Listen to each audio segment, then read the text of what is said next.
nanood po kayo dito sa channel ko dahil gusto nyong gumaling na tulad ko. By the way, ako po si Arvin Bagon, isang prevention specialist. Bago po ako naging prevention specialist, isa rin po ako sa katulad nyo. Pinahirapan po ako ng napakahabang taon sa sakit na GERD, anxiety, at depression. Kalimitan po ang sakit na GERD ay kilala natin sa pagiging acidic. Nag-a-acid reflux tayo. Yun po yung pangkaraniwang alam ng mga tao, yung pagiging acidic natin, yung palagi tayo nag-a-acid reflux.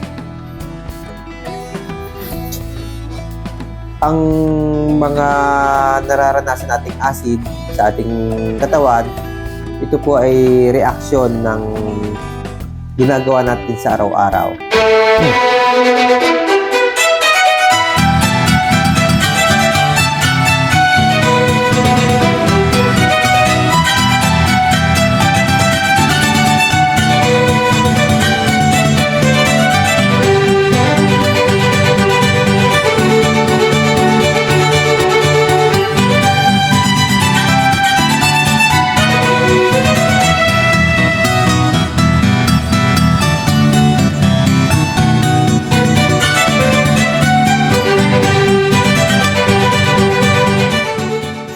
Minsan, nagiging reaction ito dahil sa pag-abuso natin sa mga bagay na nakaka-trigger at nakakapagpa-dami ng porsyento ng acid sa ating katawan.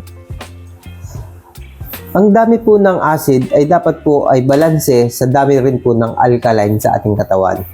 Ito po yung tinatawag natin na pH level.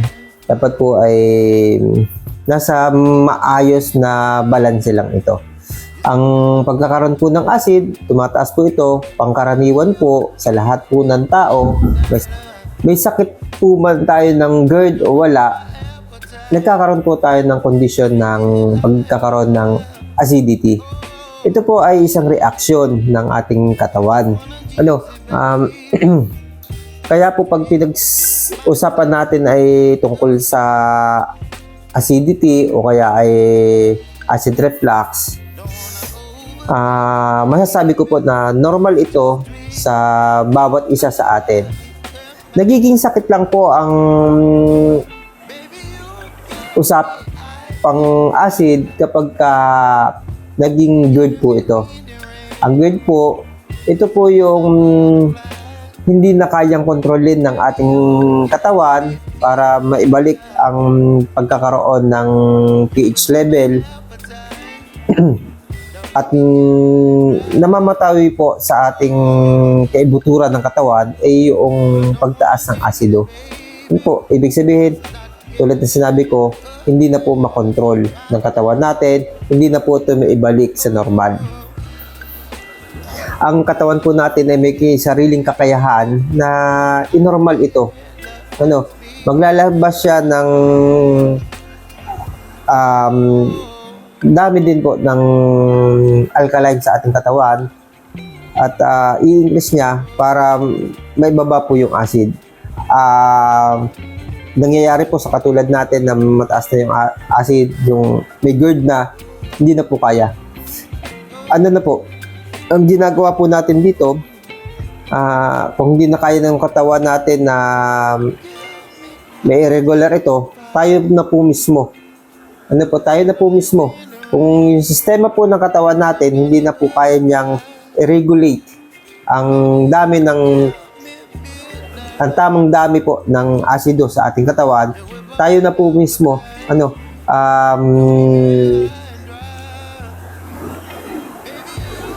hindi na siya mag-automatic, ibig sabihin hindi na nag-automatic, manually na po yung gagawin natin. Tutulungan na po natin yung sistema ng katawan natin kasi meron na pong problema. Ayun mga kaibigan, bakit environment ang nagbigay ng sakit, ba't doon natin nakuha? Kasi po, sa pag-unlad po ng ating mundo, marami po ang nadidevelop at kasama na po dito yung iba't ibang uri ng sakit na nabibilang yung GERD. Ano, ang usapin pong ito ay nakapokus sa GERD, pero in general po, lahat po ng karamdaman. Marami po akong kwento, mahirap pong isa-isahin. Ano po, ang sa akin lang po ay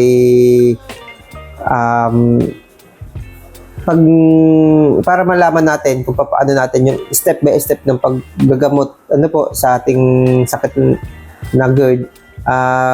Nagpahapyaw po ako ng history kung bakit tayo nagkakasakit.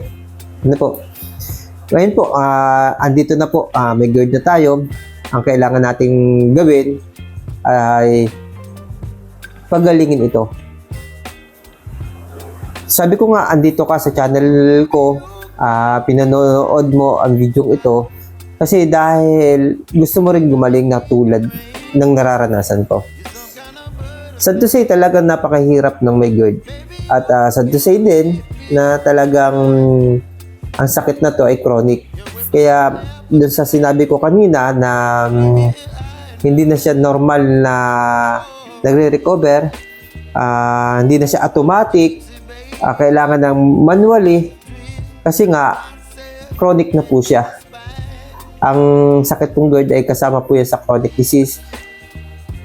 Pag sinabi pong chronic disease, kaya sabi ko nga sad to say, kasi wala po itong kagamutan.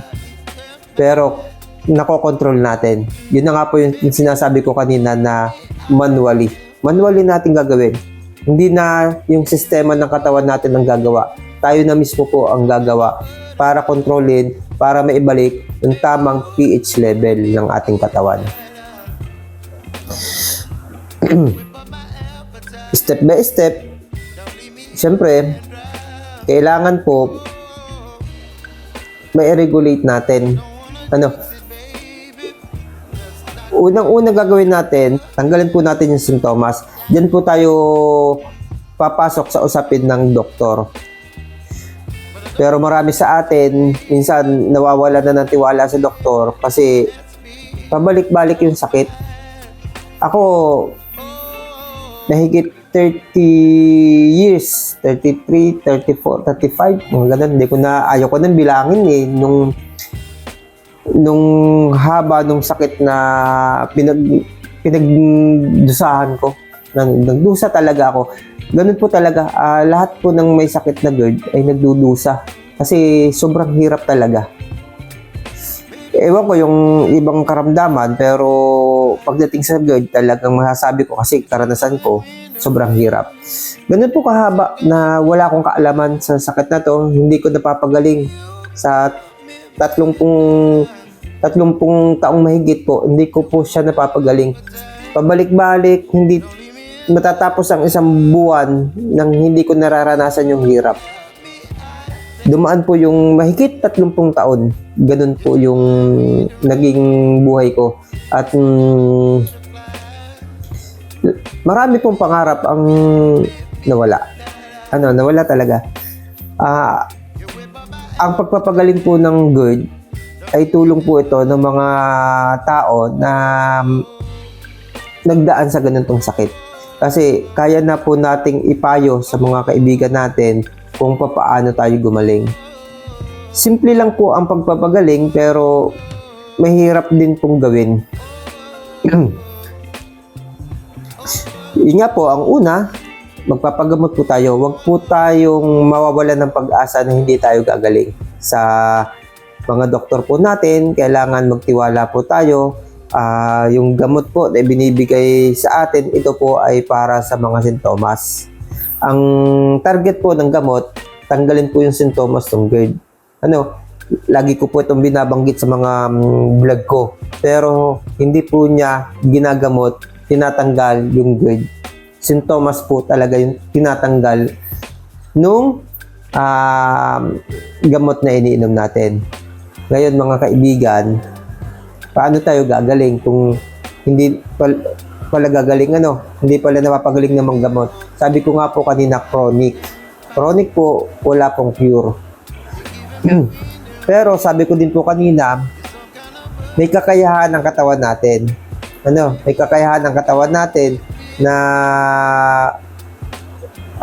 sistema ng katawan natin na makarecover.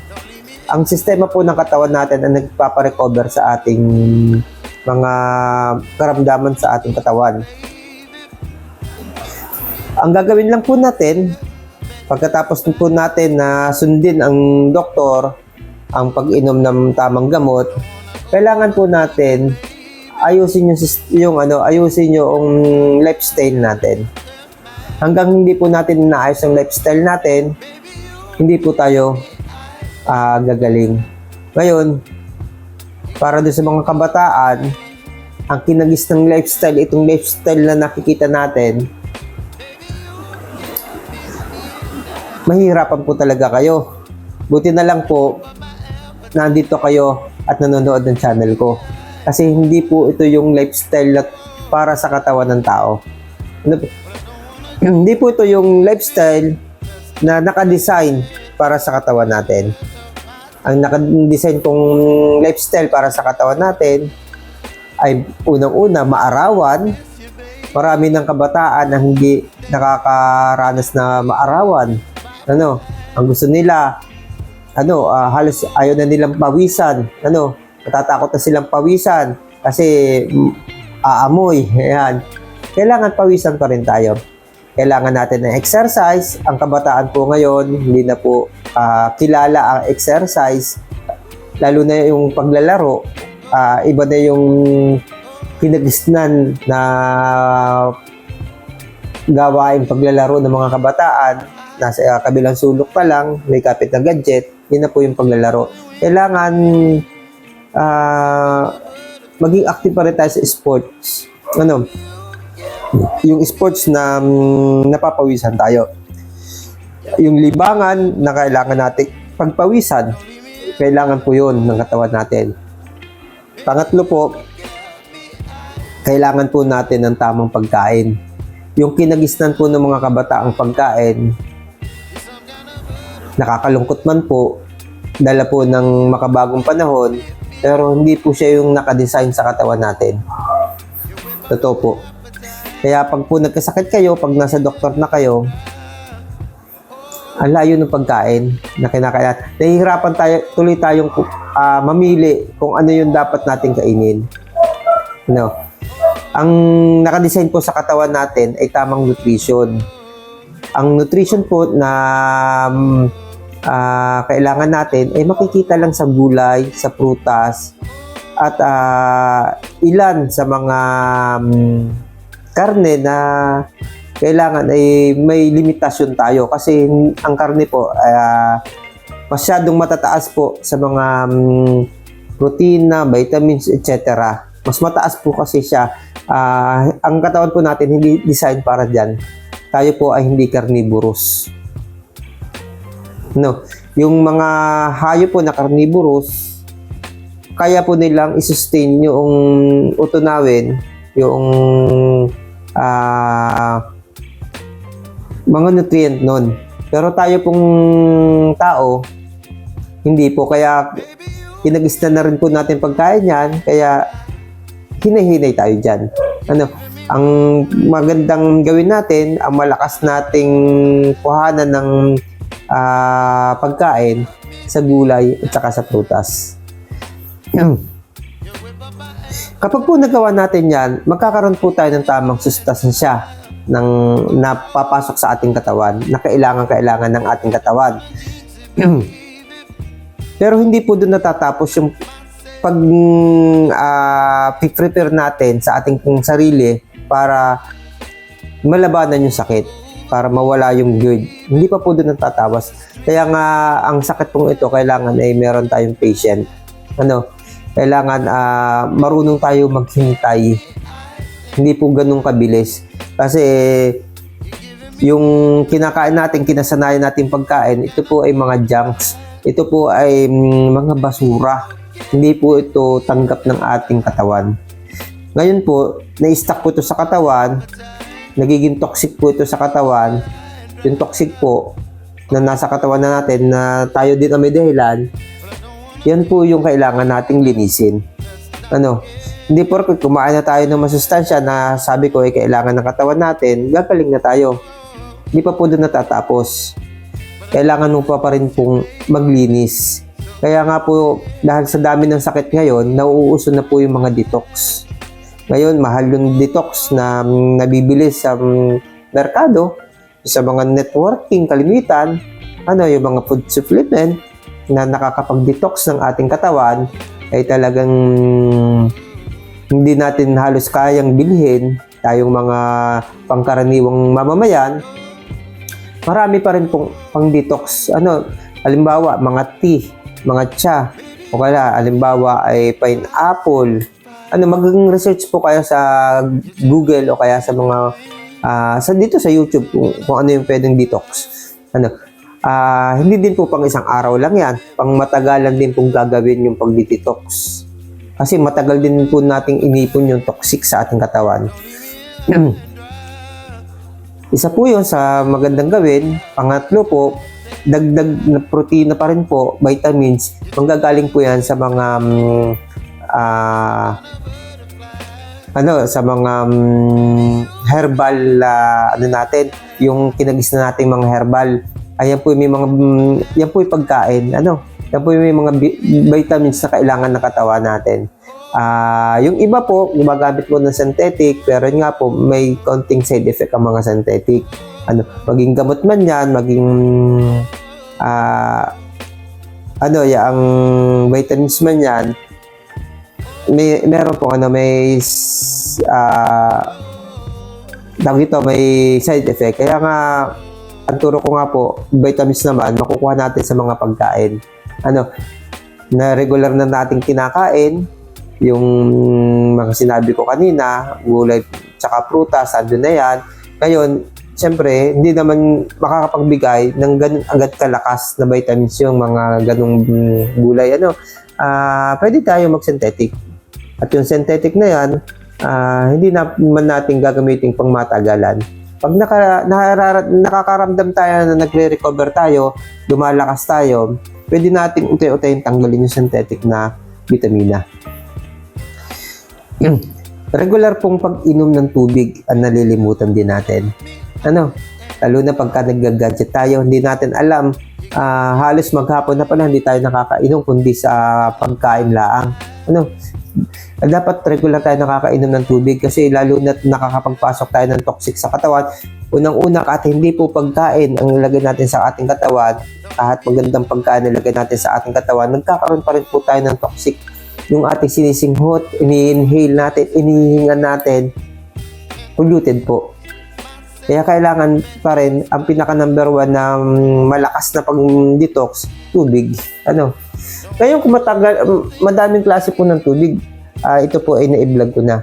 Pero kung mataas pa yung acid reflux mo, mas maigi na ang inumin mong tubig yung alkaline. Kasi sabi ko nga kanina, kailangan maging level. Kailangan kung hindi na mag-regulate, maging maayos yung ating katawan para sa pagpapaba ng acid pagka nagkakaroon tayo ng reaction, nag-acidity tayo, pwede nating gawin yung uminom tayo ng alkaline water. Kung hindi naman natin kaya na bumili ng, pero mura lang naman ang alkaline water. Pero kung hindi natin kaya na bumili, pwede naman po na mas nakakamura. Baka kung hindi man makamura, baka makalibre pa. Baka may tanim kang nyog, yung buko niya, pwede mong inumin yung sabaw ng buko, alkaline water siya. O kaya naman kung may tanim kang lemon, himiwa ka, lemon, yung gayatin mo lang yung lemon, tapos lemon water, ang hindi siya pinapatagal. Pag talagay mo doon 30 minutes, inumin mo na. Kasi kapag nagtagal siya, magiging acidic naman siya. Tapos pwede din yung cucumber o yung pipino, ibabad mo din sa tubig. ano na siya, alkaline water din siya. Pero kung ayaw mo ng mga ganun, gusto mo inumin mo na lang, pwede kang bumili ng alkaline water, yung pH 9. Tapos yung pag-inom, hindi yung laklak, yung deep lang para pumasok sa blood flow natin. Makuha ng blood flow natin kasi sumama sa ikot para malinis sa ating katawan. Kasi pagka yung laklak nangyayari, pupunta sa pantog siya, iihi lang natin, ipa-flush lang din natin. Kapag ginagawa natin yung mga bagay na ganito, minsan may reaksyon na minsan naiisip natin, nawawala tayo ng patient, naiisip natin na parang lumalalal, parang lalo ka nang hihina, parang inaano mo na, binabalik mo sa dati yung kinagawian mo, ay hindi mo na tinutuloy kasi ang tingin mo nanghihina ka. Yun po ay nangyayari kasi reaksyon ng katawan, kasi nalilinis yung katawan mo. Pag nalilinis yung katawan mo, magkakaroon ng reaksyon, at minsan yung reaksyon ay pangit para sa pakiramdam mo. Yun po yun. Yun din yung mga naranasan ko dati, kaya nagtagal ako. Kasi wala din naman nagturo sa akin, natuklasan ko lang. Tapos nung nauso na nga internet, yun, nakapagbasa-basa. Hanggang sa... kasi yung gamot, hindi umuubra. Kasi gamot lang. Nawawala, babalik, hanggang sa pahina, kasi nga may side effect, pahina yung resistensya natin. Ano pa ba yung nalimutan ko? Kasi wala akong kodigo. Lahat ng sinasabi ko dito mga kaibigan ay nasa aking isipan kasi inaalala ko yung mga nakaraan. Hindi na natin kailangan ng kodigo kasi ginawa natin ito at naging practice natin to. Nasa ating ito yung talino na hindi na mananakaw ng iba. Ito yung kayamanan na hindi mananakaw ng iba kasi nasa iyong isipan. Pag kasi napagdaanan mo, tatatak na ito tatatak na sa isipan natin na pangit itong bagay na to o maganda itong bagay na to. Nagkasakit ako dito, tapos yung may gumaling ako dito. Yan yung mga nasa isipan natin. Kaya ako, pag nagkukwento ako sa mga vlog ko, wala ako ni isang lang, kwento lang ako kung ano yung nangyayari sa buhay ko, kung ano yung napagdaanan ko. Ayun nga pala mga kaibigan, isang kahilingan ko lang, kung hindi ka pa naka-subscribe dito sa channel na ito, baka naman pwedeng paki-subscribe, pakipindot na rin yung notification bell para sa tuwing gagawa ko ng vlog na update kita. Paki-like na rin po para mas maging magkaibigan tayo. Ganun na rin na kung may mga kaibigan ka at may mga kakilala ka na gusto mong mapanood itong video ko, paki-share na lang. Yan mga kaibigan, iniisip ko pa rin kung ano pa yung kailangan kong sabihin. Continuous lang, huwag kang mananawa sa Ako, yung 30 years na mahigit, wala kasing nagturo na katulad ko ngayon na tinuturo ko sa inyo. At least kahit pa paano, mayroon kayong guide, kaya nyo ng labanan. Basta taglilinis lang. Ang resistensya natin kapag yung mga immune system natin active, yung mga sakit. Kasi yung may sakit na ganito, talaga maraming pumapasok na iba pang karamdaman. Pero kung active na yung immune system natin, si immune system pipigilan yung sakit na pumapasok hanggang nagpapagaling siya sa sakit na GERD. Ang nangyayari kasi, kaya nakakabugnot, nakakaiyamot, nakakagalit, yung hindi ka pa tapos sa sakit mong GERD, alam na, naghihirap pa tapos ang dami pang dumadating na sakit. Yun yung na parang pinaparusahan ba ako? Ganun. Alam nyo, sa ganung pangyayari dati, niisip ko nun dati, kinukulam na ata ako. Nagpapagamot ako sa mga albularyo, sa kung saan albularyo kasi nga yung mga gamot na binibigay naman ng doktor sa akin, ang napunta ko dito sa amin sa probinsya, sa Mindoro. Nagpagamot din nung ako'y kolehiyo, nasa Batangas ako, nagpagamot din ako sa Batangas. Ilang mga bayan sa Batangas sa pagpagamutan ko, wala baliwala. Nung nagtatrabaho na ako, nakapagpagamot ako sa Laguna, ilang bayan sa Laguna kasi nag-area ako dyan. Bulacan, nakapagpagamot ako sa Manila, nagpapagamot ako. Pero wala. Pero nung pandemic lang ang dahilan kung bakit ako gumaling. Kasi naano ako dito sa sa bahay lang. Nung pandemic, walang yung labas-labas. Nag-member ako ng GC sa mga dati noon, sa isang account ko pa dati ng ng Facebook yung hindi pa nahahack. Nag-member ako sa mga GC ng may sakit na GERD. Yun, madaming yung mga kwento nila pinagsama-sama ko. Ginagawa ko. Hindi ako natigil hanggang sabi ko wala namang magagawa. Lalo pa walang doktor ng panahon yun, walang gamot. Mahirap bumili ng gamot. Mahirap din makipag-usap sa doktor. Pinagsasama-sama ko yung mga sinasuggest ng mga nasa GC. Hanggang isang araw, naranasan ko na lang. Iba na yung pakaramdam ko. Ipinagpatuloy ko at in-improve ko. Nag-improve ako. Tapos nga, nung naging okay na ako, nag-training ako as a prevention specialist na ang ginagawa ko pala, tama. At yung palang ginagawa ko ay hindi lang para sa GERD. Yung palang ginagawa ko as a prevention na in-apply ko sa sarili ko, yung pala ay para sa lahat ng sakit na meron ang tayong mga tao. Sana mga kaibigan, sa maikling kwentuhan natin, natulungan ko kayo. Sana tulad ko, maging okay din kayo sa GERD at sa iba pang mga karamdaman. Bye-bye po at God bless you. Ingat tayo lagi. Magandang gabi po.